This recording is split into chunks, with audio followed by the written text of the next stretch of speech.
So guys, it is ToProForuGames or Adam. Welcome back to another episode of Most Overlooked Guns in Call of Duty Zombies. And in today's episode, we're going to be going over the DS. So let's talk about the non-upgraded version of the DSR first, okay? So the thing that I like about the non-pack-a-punch version is it's still really powerful. It's still a very effective weapon. It's a one-shot until the mid-round 20s, and that's really good for a non-pack-a-punched weapon. Now, the thing that I like about this gun so much, about both versions of this gun, not just the non-pack-a-punch version, but the pack-a-punch version as well, is it's really fun to use this weapon. It's something different in zombies besides using your regular ray gun or assault rifle or whatever.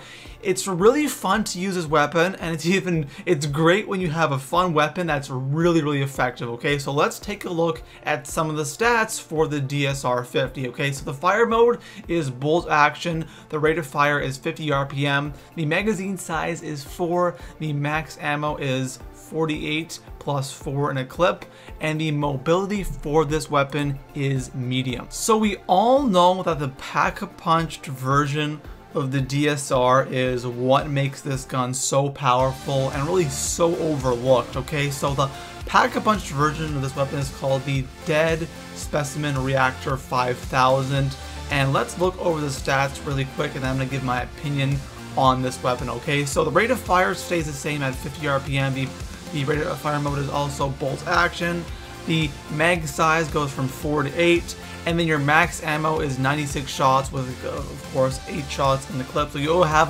over 100 shots. Your mobility goes from medium to fast, and really what you get when you pack-a-punch this weapon is you have more ammo, larger magazine size, less sway, and higher damage. Now, when I was actually getting the gameplay for this video, I actually was so surprised on how much fun I was having getting the gameplay and using this weapon. It's actually a lot better than I thought it was. I've used the DSR before. I've heard people say the DSR is a really good weapon, you should use it. I've used it before, but not really to the extent that I probably should have. I would pack-a-punch it and really use it as a secondary weapon. I wouldn't actually really use it to see how good it is.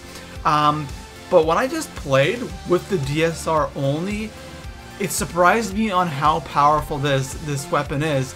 And also, what you can get when you pack-a-punch this weapon, you can re-pack-a-punch it, and you can get different attachments for this, okay? So you can stick with the regular scope, which I think is pretty good. I like the regular scope because I find you have higher accuracy with just a regular scope. You can get headshots easier and things like that.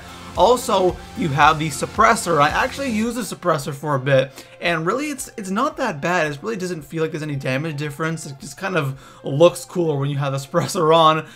Then you have the variable zoom, which you can zoom in and zoom out, and then you have the iron sights. The most popular attachment for this weapon is the iron sights, being able to not have to scope in and just have an iron sight DSR or iron sight or a bolt action rifle in zombies. It's really good, and like I said, overall I was so surprised at how good this gun was, and this is definitely one of the most overlooked guns in all of Call of Duty Zombies. So anyways guys, that is all for now.